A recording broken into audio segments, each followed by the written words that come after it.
வாக்கு செலுத்தாதது ஏன்? போட்டுடைத்த செந்தில் பாலாஜி. விஜய் குறித்தும் பேச்சு.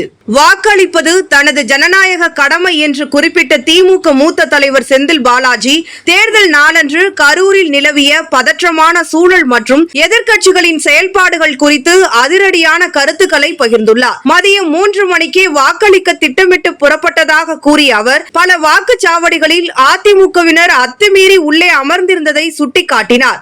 ஏஜென்ட் இல்லாதவர்கள் கூட பூத்திற்குள் இருந்தார்கள். எங்கள் ஏஜென்ட்டுகள் முறையிட்டும் சட்டம் ஒழுங்கை சீர்குலைக்கும் நோக்கில் அவர்கள் செயல்பட்டனர் என்று அவர் குற்றம் சாட்டினார். கடந்த சில நாட்களாகவே மாவட்ட ஆட்சியர் அலுவலக முற்றுகை உள்ளிட்ட பல்வேறு போராட்டங்கள் மூலம் திட்டமிட்டே பதற்றத்தை உருவாக்க அதிமுகவினர் முயன்றதாக அவர் தெரிவித்தார். ஓடி போனவர்களை பற்றி பேச நேரமில்லை. கடந்த காலங்களில் கரூரில் நடந்த கூட்டத்தில் 41 பேர் உயிரிழந்த துயரமான சம்பவத்தை நினைவு கூர்ந்த செந்தில் பாலாஜி அப்போதைய சூழலில் மக்களை கைவிட்டு சென்றவர்களை கடுமையாக சாடினார். மக்களுக்கு பாதிப்பு ஏற்பட்ட போது கூட்டம் நடத்தியவர்கள் எல்லாம் பயந்து ஓடிவிட்டார்கள். ஆனால் அன்று மருத்துவமனையில் நின்று பாதிக்கப்பட்ட மக்களுக்கு தேவையான அனைத்து உதவிகளையும் செய்தது நாங்கள்தான். மக்களை பற்றி சிந்திக்காமல் இக்கட்டான நேரத்தில் ஓடி போகிறவர்களை பற்றி பேசி எனது நேரத்தையோ உங்கள் நேரத்தையோ வீணடிக்க விரும்பவில்லை. அரசியல் களத்தில் மக்கள் நலனில் அக்கறை கொண்டவர்கள் யார் என்பது கரூர் மக்களுக்கு தெரியும் என்றும்